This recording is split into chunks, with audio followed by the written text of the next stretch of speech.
Hi, everyone. Thank you for joining us this week for Education Abroad Virtual Fair Week. We're so excited that you're here today. My name is Rachel Berkeley, and I am the Graduate Assistant for Education Abroad here at North Central. I'd like to thank our partner, Dirk Verheyen, for being here to share a little bit about the FUBEST program in Berlin. So I hope you enjoy hearing from Dirk, and if you have any questions, feel free to type them in the chat. So at this point, all participants are muted except for myself and Dirk. So if you have a question, feel free to write that in the chat, and then I can go ahead and ask those questions at the end on your behalf and get those answered for you. When you are ready after the presentation, please make an appointment with an Education Abroad advisor so you can meet with me. And we can chat about your education abroad advising or education abroad, study abroad opportunities. And so I will go ahead and put my Calendly link in the chat so you can make an appointment with me.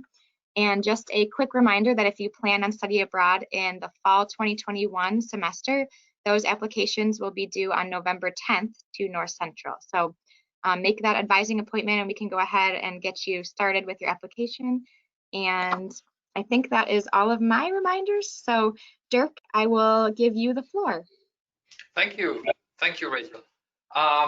Welcome, everyone. I'm very happy to virtually move myself to the greater Chicago area here within this next hour to give you an overview of the FUBEST program. BEST stands for Berlin European Studies at the Freie Universität.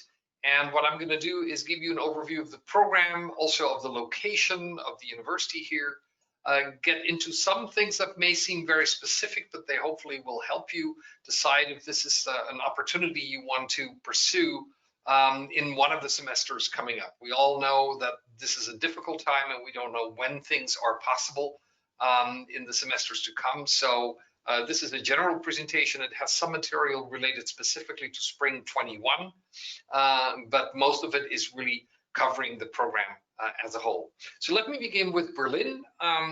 Berlin is a very dynamic place right in the heart of Europe, a great strategic location in many ways for a program like this. It's easy to travel around from the city by plane or train or other means around Central Europe. It's a large city. It's the largest metropolis in Germany with now between 3.5 and 4 million inhabitants. And as you probably know also from your history books, it is a city that has a very dramatic past, a very shocking past, in part, of course, if you think back to the Nazi period or the communist versus the West division of the city. But it also has a very exciting political present in Europe. It's a very important city. Germany is a very important country in Germany. It's the largest economy. And what is decided politically in Berlin has ramifications around the continent.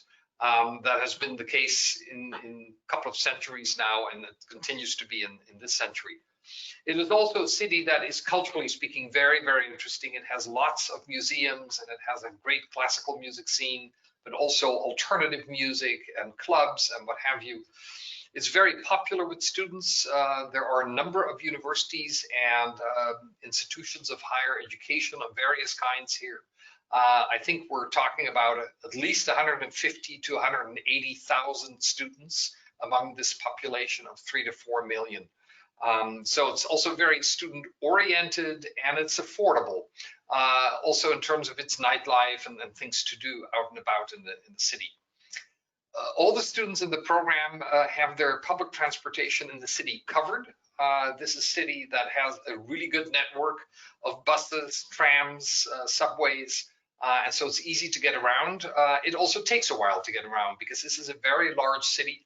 Just to give you an idea, you may not have been to any of these places, but you can imagine how big Berlin is when you think about the fact that the cities of Munich, Stuttgart, and Frankfurt could together fit inside the confines of Berlin.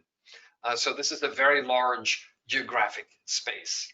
Now to the university here, Freie Universität Berlin, Free University Berlin. Why the term Free University? It has to do with the Cold War. The university was founded in 1948 when Berlin ended up divided between East and West.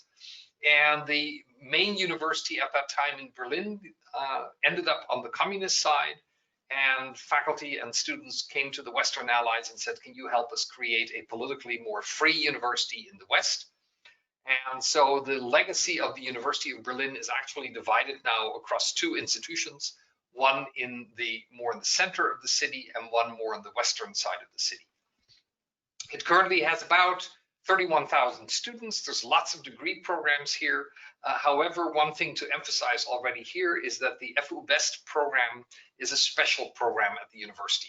That is, students in the FUBEST program are not in the regular classrooms that German students populate, for two reasons. One, the academic calendar is very different from the North American style semester calendar. It runs on very different months of the year. And secondly, of course, most of the teaching on the regular campus courses here is in German. And I would say already 2/3 of our students are at a more beginning level of German, and even those that are advanced are really no more than about maybe 5 to 10% of our student population. So we could not really insert you in courses here that are taught in German, because it would not make sense to come over because you wouldn't be ready for that. The university has a very strong international profile, and it is really an international network university. And given its history, it has a particularly strong link to the United States with lots of partnerships. It has a lot of foreign students here in various levels of study, everything from doctoral students down to visiting foreign students like you would be if you join this program for a semester. So there's lots of partnerships, and one of those partnerships is the one that we have as a program with North Central College. We're located as a university in the southwestern part of the city. It's not quite suburban, but it's away from the more congested center of the city. So we're also surrounded by quite a bit of green stuff here, which is quite nice. So let's turn to FUBEST. You see a picture there below of the campus area where we are. You see a tall building there on the left in the distance. That's where our classrooms are. And the glass building you see straight ahead behind those trees here is the Mensa, the cafeteria, with the cafe down below. And so it's a compact campus on which the program takes place. We're an intensive academic program, very much modeled on the North American type semester. Each semester is about 15 weeks, and the fall semester is, as is typical in the US, from August to December, and we start around February 1st and then go to May with the spring semester. We are at this point in our 15th year as a program. I started this program when I moved over here after 25 years in the United States as a student and a faculty member. I'm originally from Holland. And I started this here, and we're at this point the largest semester-based study abroad program of this kind, with this kind of North American calendar in Germany. Again, founded in 2005. Our spring semesters are usually a bit smaller than the fall semesters. Under normal circumstances, in the fall, you could expect between 150 and 180 participants, and in the spring, usually between 130 and 150. 95% of the participants come from US universities and colleges. They may not all be US citizens. It is about 50-50 male-female, and it's increasingly ethnically also very diverse group of students. We have a basic philosophy behind the program, which is three-pronged, dealing with knowledge, skills, and experience. That is, the idea is that you're coming to accumulate knowledge, insights through your courses, through the entire exposure that you get here in this program. I'll come back to the notion of the extended classroom in that regard. We also hope that you will further develop certain skills that you've already been building on. Two in particular, in a more strict academic sense, are writing skills, that are writing assignments as you would be used to in classes, and speaking skills. Very often in courses, we have students make small presentations, so they learn how to present something in front of a group. And the gaining of experience really deals very much with intercultural experience, the idea of perhaps being abroad for the first time on your own, finding your way around. We have an excellent team of people that advises and assists students, so you're not going to be wandering around on your own unassisted, but you're going to develop experiences and insights into a different culture, a different way of life, and thereby comparing it with what you're used to back home. And that's really what study abroad ultimately in a deeper personal sense ought to be all about. One of the things that is essential for this program is that on the one hand, you're required to take German here, but on the other hand, you don't have to have any German beforehand. So as I said before, the over half or maybe 2/3 of the students are pretty much beginners in German and have not had much German, if any, before. But others have had some already and are continuing here. So it's mandatory to take it here, but you don't have to know anything beforehand. We have two versions. We have all levels of German in an intensive version, where you basically cover 2 levels of German in 1 semester. And you can see here that's a lot of contact hours at 7 levels of proficiency. So beginner 1, beginner 2, intermediate 1, 2, and 3, and then advanced 1 and 2. So if you do intensive, let's say you test into, and I'll come back to the testing, you test into, say, beginner 2. The first half of the semester you would do beginner 2, and the second half of the semester you get intermediate 1. Students who are at an absolute beginner level have the option of opting out of intensive German and just doing the single course beginning experiential German. But that's only possible if you're an absolute beginner. Anyone who's had any German before has to do intensive, and those that have had no German before have the option of doing intensive or non-intensive. Classes are small, as you can also kind of see in these pictures here. There are 15 students maximum per language section. And then we have our subject courses with 2 exceptions. They're all taught in English. They're all your typical upper division undergraduate course, heavily focused on the liberal arts, with some music and art courses, art history courses involved. You see some of the fields here. And when you go on our website and you go to academic aspects in our main menu, and you then click on courses, you get the full listing of the courses, and I'll come back to that in a moment. They meet once a week. We have instructors specifically for this program. I would say 95% of whom are Germans, but capable of teaching in English, and of course bringing in a way, a cultural tradition of teaching that is partly German. That's kind of the interesting thing to get something new. The courses feature independent projects. Each course you do an independent project of 3 pages where you go out into the city and report on something. It's assigned specifically for that course. You get your typical 45 contact hours. If I'm not mistaken, North Central College has been shifting to semesters, I believe, but again, Rachel can correct me on that later. We have 20 students maximum per course. So again, these are like seminars, basically. You're not going to be in large populated courses. So here you have some screenshots of our website. As you can see here in our menu, there is an item called Academic Program.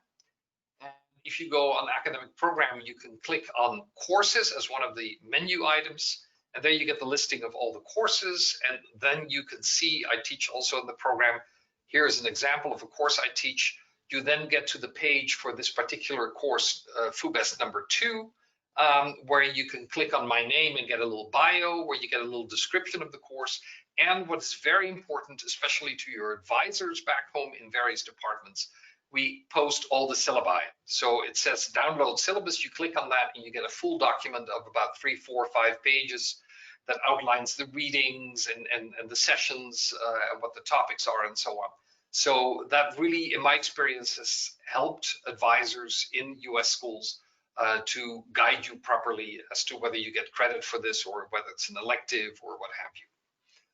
So how does course registration work? Well, basically you file an application file, and in there is a page for German language. And so you indicate based on what you've had or maybe not had before, what your level is and whether if you want to do the non-intensive, if you're a beginner, if you want that, or the intensive. And you also rank order up to 20 subject courses, 1 through 20. And then we place you into subject courses first come, first served. So we date and stamp your application once it reaches us on a particular date. And then when you get the admission letter, which is early November for the spring and early April for the fall semester, we indicate in your admission letter what courses we were able to place you in. In terms of German, we send a placement test out through email, but you would only have to do the test or get the test if you're not an absolute beginner, if you've already had some German before. And we do a little interview on the first day of classes there to fine-tune the placement. As I said, the course registration for the subject courses is first come, first served, but if you get your admission letter and you were perhaps late or you didn't get the courses you had hoped to get, then we still have a drop add window at the start of the semester. So usually students end up with a package of courses that they can work with in the end. Some more things here about the academic elements of the program. We are strong on requiring attendance because our partner schools, of course, want you to be in the classroom so you get the proper credits, but it's also out of respect to your fellow students and teachers who prepare themselves, who are participating. It's important to be in the classroom. The subject courses, again, are at upper division level. They, generally speaking, do not have prerequisites. If they do, for example, music courses, it may be helpful if you can read music, but they're taught in such a way that students who cannot read music at all still will have a great experience with these courses. You're going to have your normal assessment methods that you would be familiar with, homework for the language courses, of course, readings for the subject courses, quizzes, a student presentation I've mentioned before. There's an in-class midterm and a final exam. And the writing assignments are twofold. For the subject courses, you have this small independent project, and you have up to 10 pages of an essay to write, not necessarily a research paper, but the topics will vary depending on the courses. We then issue a transcript. It's an official university transcript here, which is directly sent, in your case, to NCC. And we also, have some other partners there that we work with, but in your case, it would go directly to your home school. And you yourself, a few days after finals conclude and the semester ends, would get a personal electronic grade report about your results. Extended classroom is something I mentioned before. What is essential here is that we use this rich city of Berlin as a resource in a historical, cultural, political sense, as a great academic resource. So for example, field trips, excursions, either with your German language section or perhaps with your art history teacher to a museum or whatever it may be. I take my courses plus a couple of others once a semester to the German Foreign Ministry for a briefing. So there's different things we do there, museums, exhibitions, memorials. You see it here. There's a whole list of possibilities in the city. Another thing that is an extended classroom in a way, depending on your interest and motivation, is to get involved in community service, to get involved in volunteering. There are even some possibilities for students there whose German may not be there yet. This is a very diverse city, and so there are opportunities there. We match students with those if they express an interest in this. I'll come back to the internship option just in a moment. That's another extension of your learning. We have a rich cultural program that wraps itself around our academic program. For one thing, you're going to get a semester-long pass that you can use for the 25 to 30 state museums in Berlin. There are a lot more museums than that. Cultural sites usually have discounts for students, so it's, as I said at the beginning, a very affordable city. We also provide you with a list of classical music concerts, opera and ballet performances, and soccer games played here in the Olympic Stadium. And you can choose 2 of those and we'll get you the tickets as part of all of your fees. What is a big hit with students every semester is our week-long excursion. I organize those, and these days we go on 3 different trips simultaneously. And shortly after admission to the program, I would send around the destinations in a little questionnaire, ask you to respond and rank order what is your first, second, and third choice. We typically do German and European destinations, although as long as we have this coronavirus situation, we'll probably focus on German destinations so we can keep all the participants within the country here, rather than taking you as non-EU citizens outside Germany and so on. That might just be a bit more risky to do or complicating under circumstances, depending on which country you happen to go to at which point in time. We do a certain amount of exploration in the city as well. We have a team with some student assistants who take students, for example, a couple of semesters ago, we did a day where they got a tour of the city focused on street art. So we do different kinds of things to give you different perspectives on this city. We also offer you the opportunity to sign up for a language tandem, which means that we match you with an interested German student on campus so that you can exchange language. You can practice German and the German student can practice English. And you go and have coffee or you go to the movies together or whatever, you hopefully develop a sense of connection and friendship. And we, generally speaking, advise students on ways on getting involved. If it's volunteering, it's volunteering, but also perhaps you play an instrument and you're looking for an ensemble to join, or you want to spend 4 months singing with a choir or getting involved in sports activities and so on. There's a wide range of possibilities. The key thing is the M word, motivation. If you're motivated to try something, if you're motivated to get outside the bubble that this program otherwise would become for you, then you will have lots and lots of opportunities and will look back fondly on the semester during which you really engage in a lot of personal growth. Internships is something we offer either standalone, and it's during the early summer months or midsummer months, or right after the spring semester. So again, they take place after the spring semester in June and July. So either you could do our spring semester and then stay on for an internship, or you could do the internship as a standalone. At least we as a program offer that. They're full-time and they go for about 8 weeks.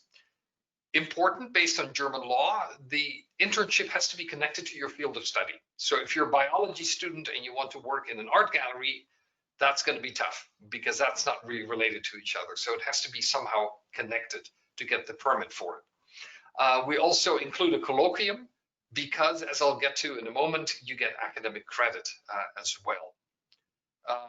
Those are the current fees. Again, there's a housing option in addition, although sometimes students are here for the spring and then do the internship afterwards and get their own housing because they've gotten a sense of the city and want to find their own space for these additional months. They are unpaid, 99% of the cases. You don't get any payment at these internships, but they are for credit. And of course, a great cultural and personal experience. Turning to housing in the program. From a cultural point of view, probably the most interesting option and most valuable is to get a homestay. There you get to get breakfast and dinner every day. You get your own room. You share the facilities with your hosts. Students have really liked it. I have worked with a homestay coordinator in this program, beyond this program, even with previous programs for 20 years now, and she does an excellent job with profiles of different families and students and matching those up. It can be a range of settings. You could have a family with children. You could have a family without children, or I mean a couple without children. You could have a single person with or without children. So that really varies. The location also varies. They're mostly in the southwest of the city. But again, they are scattered around, of course, these host families. The other possibility would be to have apartment-like housing arranged through the program. And we have two sites. One is called the Student Village, and the other one is called the Student Hotel. In the pictures that you see there, the Student Village is the one on the right, where these students are sitting there on this terrace. And the Student Hotel is on the left. It's a large complex, whereas the Student Village is more sort of a landscaping with smaller units in there. In each case, you would have your own furnished room. In the case of the student hotel, you would also have your own bathroom, but you would share the kitchen with between 5 and 10 other people. These are large kitchens. You get your own pots and pans and fridge and everything else. But there can be a wonderful opportunity to get together and to take turns in cooking and develop a sense of community. So it's sort of like a building where you have a wing with students that have their shared kitchen. If you take the student village, which is not quite as high priced as housing option as the student hotel, then you do get your own room, your own furnished room, but you share the bathroom with about 1 or 2 other people and the kitchen with up to 5 people. So once again, it's a question of option. Both of those facilities are not owned by the university or by FUBEST. We have contracted with them. These are student housing facilities that are run by private enterprise or by semi-public agencies here in the city, which is typical in a place like Germany. The student hotel is located in the Alexanderplatz area, which is in the center of the city. So it's a bustling, louder area of the city. The student village is more in the suburban green southwest. So it also is a matter of what kind of setting you would prefer. One of the things that's going to happen in this program is that since you're not on a campus with dorms like you might have in an American collegiate setting, you're going to be a commuter student, like all students are in Germany and in fact in most of Europe. And so you may need between 45 and 50, 55 minutes, depending on where you are, to come to campus. It's a very normal part of things. And that's why your student ID card here is automatically a public transportation pass. That's the reason behind that, because everyone is by definition commuting all over the place. A third possibility for housing, and it's really up to your own homeschool to approve this or not, is that you set up your own housing. And there, of course, you can then control as to where you end up living and where to search and so on. This is more challenging. It can be rewarding. My personal advice is that unless you have friends or family here, or you know the city well beforehand and you know German, be careful there, because to sign a lease that is in German for an apartment in an area in a city that you don't really know is probably not a good idea. Then you're much better off taking the homestay or one of the apartment options. So what about your meals? As I said, in the student hotel, in the student village, the kitchens are shared. And you get your package of dishware. The kitchens in the student village have a lot of stuff sitting around in them, so people just kind of inherit also among students. Students move in and out and leave everything behind, and they just end up sharing it all. So the homestay option, breakfast and dinner. But of course, then you need to be in good communication in case you're not going to be home for dinner. So they know that. So that puts a little bit of a restriction on your freedom, but it's a common sense restriction that makes sense in this context. If you're completely in independent housing, of course, all your meals are on your own. In the picture at the beginning, I pointed out the university Mensa, the cafeteria. Your student ID card can be loaded up there with money, and then you use that at the cash register to pay for your meals. They have inexpensive warm meals. You can see the prices there between 2 and 3 euros, so that's between 3 and 4 bucks. That's really a pretty good deal. And students typically then have a warm meal on campus. And if they live in the apartments, they just have cold cuts in the evening because then they don't have to be tired and cooking in the evening. If you are a US citizen or a Canadian citizen or an EU citizen or have an EU passport, you don't need any visa to enter the European Union, to enter Germany, okay? So anyone who is not a US or Canadian or EU citizen would need to apply for a visa. In your case, that would mean going to the German consulate in Chicago, where you can make an online appointment and then show up there with materials to get the visa application going. After 90 days, unless you're an EU citizen, American students as well, they need to get what is called a residency permit here, but we take care of that here. That's not done back home. You come, and after 90 days, we'll be sure that you have the residency permit that allows you to stay beyond those 90 days. You're going to be enrolled as regular, though temporary, free university students, and that gives you this ID card that is used as public transportation pass and also as cafeteria payment card. Coming to health and insurance issues, you're going to get mandatorily, as part of the package of this program, a German insurance policy for medical accident and liability insurance. But we highly advise to maintain your US insurance at the same time. Basically for several reasons. Pre-existing conditions might be an issue, and that's why it's good to have your own insurance from back home carry on. Secondly, mental health expenditures are not as freely covered in German insurance as they might be in the US, depending on what coverage you have there. And thirdly, you may be coming earlier or staying later after the program to do some personal travel. And at that point, your FUBEST insurance has not kicked in yet or is no longer valid. And so you want to make sure you have backup there. If you take any kind of medication or on any kind of special medication or have a medical condition that is important for you to be able to document, make sure that you bring documents with you. It can be in English, it's no big deal.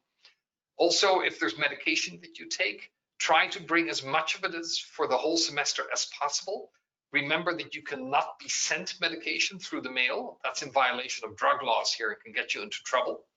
And also, you cannot just simply bring a prescription and go to a pharmacy with that here. You would first have to see a doctor and get a new prescription here. So these are things to sort of keep in mind so that you're properly prepared in case there are any medical angles to your situation. As I said before, we insist on attendance. It also has a practical side. That is that if you get sick, you need to inform the program that you've gotten sick.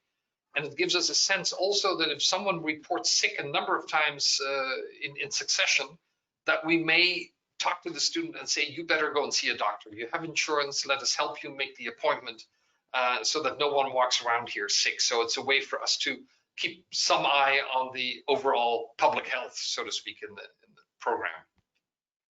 Here's an example of our master schedule for spring in this case. So starting on a Monday, we check into these 2 apartment options, then general orientation, classes starting, excursions, final exams, midterm exams, the usual kind of thing, and then ending on the 21st of May.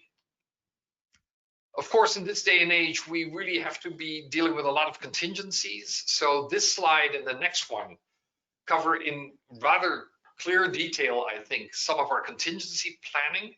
I will not go into that in detail.